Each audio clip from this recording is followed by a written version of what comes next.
தமிழர் கட்சி ஒருங்கிணைப்பாளர் சீமான் தந்தை பெரியாருக்கு எதிராக கூறிய கருத்து தொடர்பான வழக்கில் இந்த கருத்து பதற்றத்தை ஏற்படுத்தும் வகையில் உள்ளது என நீதிபதி கருத்தை தெரிவித்திருக்கிறார். விவரங்களோடு எமது செய்தியாளர் ரஃபீக் ராஜா இணைகிறார். ரஃபீக் ராஜா, பெரியார் பற்றிய சீமான் கருத்து தொடர்பாக நீதிபதி என்னென்ன விஷயங்களை சொல்லி இருக்கிறாரு?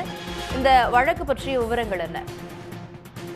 நிச்சயமாக தந்தை பெரியாரை பற்றி நாம் தமிழர் கட்சியினுடைய தலைமை ஒருங்கிணைப்பாளர் சீமான் கூறிய கருத்துக்கள் தற்போது தமிழகத்தில் மிகப்பெரிய ஒரு பதட்டத்தை உருவாக்கி உள்ளது. இது சம்பந்தமாக ஏற்கனவே தமிழகத்தில் இவர் மீது வழக்கு பதிவு செய்யப்பட்டுள்ளது. இந்நிலையில்தான் மதுரையைச் சேர்ந்த உயர்நீதிமன்ற வழக்கறிஞர் ரமேஷ் என்பவர் மதுரை அண்ணா நகர் காவல் நிலையத்தில் ஒரு புகார் மனு கொடுக்கின்றார். அதாவது செய்தியாளர் சந்திப்பின் போது நாம் தமிழர் கட்சியினுடைய தலைமை ஒருங்கிணைப்பாளர் சீமான் தந்தை பெரியாரை பற்றி அவதூறாக பேசியதாகவும், குறிப்பாக பெண்கள் சமூகத்திற்காகவும் பெண் கல்விக்காக பெண் முன்னேற்றத்திற்காக பெரும்பாடுபட்ட தந்தை பெரியாரை பற்றி ஒரு அவதூறான கருத்துக்களை செய்தியாளர் சந்திப்பில் பேசியுள்ளார். இது சமூக வலைதளங்களில் மிகப்பெரிய அளவில் மக்கள் மத்தியில் சென்றடைந்துள்ளது. இது தந்தை பெரியாரை பற்றிய ஒரு பெண்கள் மத்தியில் ஒரு அவதூறான கருத்தை விதைக்கும் வகையில் உள்ளது. இது சமூகத்தில் மிகப்பெரிய ஒரு பதற்றத்தை உருவாக்கியுள்ளது.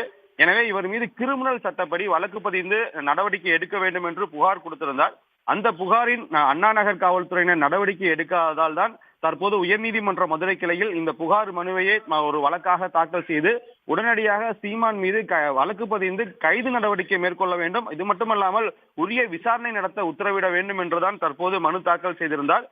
இந்த மனுதான் சற்று முன்பாக நீதிபதி நிர்மல் குமார் முன் விசாரணைக்கு வந்தது.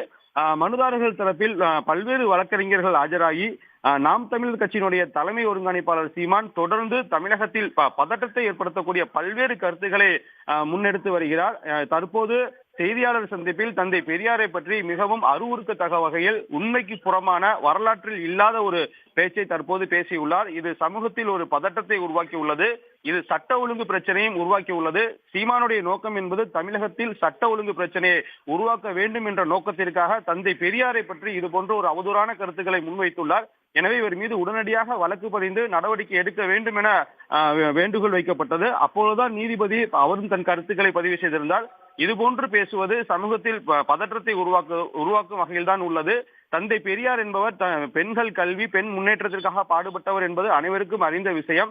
எனவே இது போன்ற கருத்துக்களை தவிர்த்திருக்கலாம். எனவே அண்ணா நகர் காவல்துறையினர் வழக்கறிஞர் கொடுத்த புகாரின் மீது உரிய விசாரணை நடத்த வேண்டும், உரிய நடவடிக்கை எடுக்க வேண்டும் என்று உத்தரவிட்டுள்ளார். அது மட்டுமல்லாமல் என்ன நடவடிக்கை எடுக்கப்பட்டுள்ளது என்பது குறித்து வருகின்ற 20ஆம் தேதி நீதிமன்றத்தில் அறிக்கையாக தாக்கல் செய்யவும் காவல்துறைக்கு உத்தரவிட்டு வழக்கு விசாரணை என்பது தற்போது ஒத்திவைக்கப்பட்டுள்ளது.